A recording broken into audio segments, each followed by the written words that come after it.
I do want to say, and this may be something that Patrick Mahomes and LeBron have ruined, when you start, it's starting to matter way more. When you start, it's starting to matter way more. One, you won't be able to get the numbers to back all these things up unless you just do something basically Steph Curry like towards the end. So I want to ask, is Steph Curry out of the GOAT conversation? And there may be a plethora of reasons, but specifically because of where he started in his career. Curry starts playing basketball in the NBA at 21, doesn't see his first All-Star, and mind you, near All-Star appearance in 12-13, but not All-Star. Doesn't see his first All-Star, doesn't see what people may consider as like real success until 13, 14. He's 25 at that point. Mm-hmm. And then he just starts running it off. It kind of starts flowing like water. Can you be in the GOAT conversation if your career starts to take off later in life? So take off late. Let's be even a little bit more hyperbolic, because most people don't win rings anyway until later on in their career. Let's say, especially now with these kids coming in, and again, the era thing is so important. Kid comes in at 19. Scoot came in at 19. Let's say he doesn't put it together. He's in the league, but let's say he doesn't really put it together till 27. And mind you, because I made this take and I'm mad Damo's not here, I was the one saying he was generational. What if at 27 he becomes generational? Damn near 10 years later. Oh, that's interesting. Another analogy would be like, so what if Kyle Lowry had a Curry blow up type shit? Honestly, can you be in the GOAT conversation? Because mind you, we just had about 10 years of you. Yeah. Honestly. No. I'm gonna be honest, bro. Go ahead. I was talking I was telling y'all about that with Jason Tatum this year. I understand, I gotta get my Celtics talking for the day. But literally the only reason why everyone keeps on shitting on Jason Tatum is because of the fact that he's been in the limelight since he's been 19. This is year 8 for him. He's been on championship contenders for a long ass time. At least relative to age, but in actuality, this is truly his second season or third season being a number one option on a championship team. And he is still, as crazy as the joke is, oh my God, he's 19. He's still only 26. Like, if you look at when Jokic won his first ring, Giannis won his first ring, LeBron won his first ring, they didn't win until he was 27. That's saying year 7, my bad, year 7. But yeah, they didn't win until they were 20. I think LeBron might have been 25, so that might be a bad example. But Michael Jordan, all of these guys won in their late 20s. So the only reason why there's so much pressure on Jason Tatum is because, again, like, he's been put in that limelight for so much. Hell, even like, I don't know, I've seen a couple tweets about Luka too. Like, damn, when's Luka's gonna put it? When is Luka gonna put it together? I don't even know Luka's age off the top of my head, but isn't he like 24? Google it. Something like 24 or something like that. But yeah, again, Luka is a dude that's been in the limelight since his rookie year. He's been to a Western Conference Finals every single year. People project him to be a MVP candidate, MVP winner for like 3 straight years.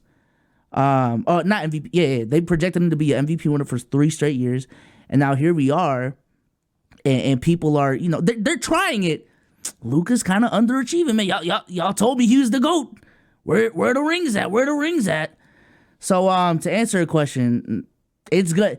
If anything, people coming in at a younger age puts them in a harder situation nowadays for this conversation specifically, because back then when rookies used to come in at 22, they used to come in at 22. So if you look at Luka's stats, Trae Young stats, all of these young players' stats that are above 22 at 22, they were already all NBA caliber players at that time. Yeah. So just imagine like Luka coming into the league at 22, averaging 28, 9, and 9. But in the 90s, that's what the fuck was going on. David Robinson came in when he was 23.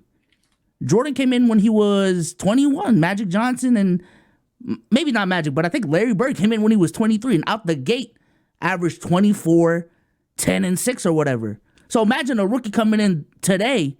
That will give them a crazy head start in terms of the GOAT debate.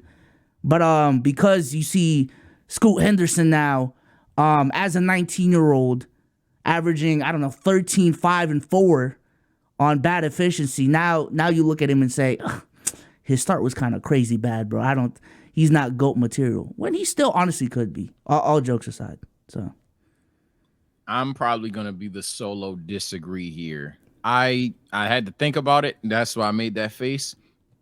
I'm gonna say you can, because we talk about errors all the time and adjusting to the errors in terms of for most sports inflated points. We have to also account for things that will be harder and unfair for them. And joining the league at 19, I feel you hit it on the money, is going to be an unfair thing for me to count against a lot of these new niggas. The idea that essentially they're not really ready to be in the league, but they're, ready to be in this version of the NBA. So frame one, looking at their career and be like, oh, well, he was 19, 20, 21, 22. We've even had that conversation, I think, like a month ago on players since age 23, something like that. I forgot what the context of it was, but we've even done a thing of checking at, hey, what age do people really get their groove going on and things like that. So I would say it's a bit, it's a not even dishonest. I'm gonna just say unfair to look at these new generation of players joining the league earlier and then also accounting against them when they're literally not as physically strong as they would be had they just simply joined the league later. That's one. Two, I'll even go there. Man, I ain't gonna lie. My personal thing for the GOAT debate, we just had this conversation. Shout out to other videos on Keep It Up. My thing is talent plus winning at a high success rate. And if you do that shit when you fucking 30, but 30 through 35, you go 5-0. I don't give a fuck about what you was doing when you was 20. I'm sorry, because at that point, hey, can you show me that ever since you hit that level that you just don't fall immediately off if it's not on some insanity shit? Like, now it's gonna be a lot of pressure on you because you peaked you started at 30, so you're gonna have to play through 39. I'll admit that, because if you only got me 5 seasons, hey dog, you only gave me 5 years. But isn't that becoming, and we're on the same page, that's becoming more realistic for both sports? I think ultimately though, you're saying isn't that just going to become the way shit goes? Is that what you're asking? And that's why I'm saying, like, these, to me, you got to take it era by era, day by day. Tell me the GOAT of this era. Tell me your GOAT, because, and then I'm going to ask you your age so I understand what time you came up in and all that stuff. Because we're in a different era. We're in an era where people are getting up more threes, so that the numbers are going to be skewed. We're in the era of what's the GOAT running back of this era, and looking forward. It'll be hard to say because people don't run the ball. What's the GOAT quarterback? It's going to be harder to compare that to a Joe Montana. Justin Herbert should be better than Joe Montana than a lot of people, right? Because Justin Herbert gets to throw the ball 57 times a game. Joe Montana couldn't do that. It's just it's a different way of looking at it. And on top of that, Joe, and I'm jumping from sport to sport, Larry Bird might have had 6, 7, 8 years, right? 6, 7, 8 years, please. In the NBA? Oh my God. You like to suck. If you're great now, 20. You're looking at 20. And I know a lot of the younger guys are saying they don't project to do that, but we talk about LeBron's longevity. Curry is right behind him. KD is right behind him. Russ is right behind him. Harden is right behind. We got some guys that are about to push these older limits, especially as the pay keeps going up. Oh, I'm not going nowhere. So how are we really looking at these stats? And I know these people aren't in the GOAT conversation, but I'm just talking about interpreting stats as a whole. So if you get your career going in your 30s, fuck it, you rip off 4 in your 30s, right? And you play at elite level until you're 41. I can't be mad because in your 20s you didn't get it done.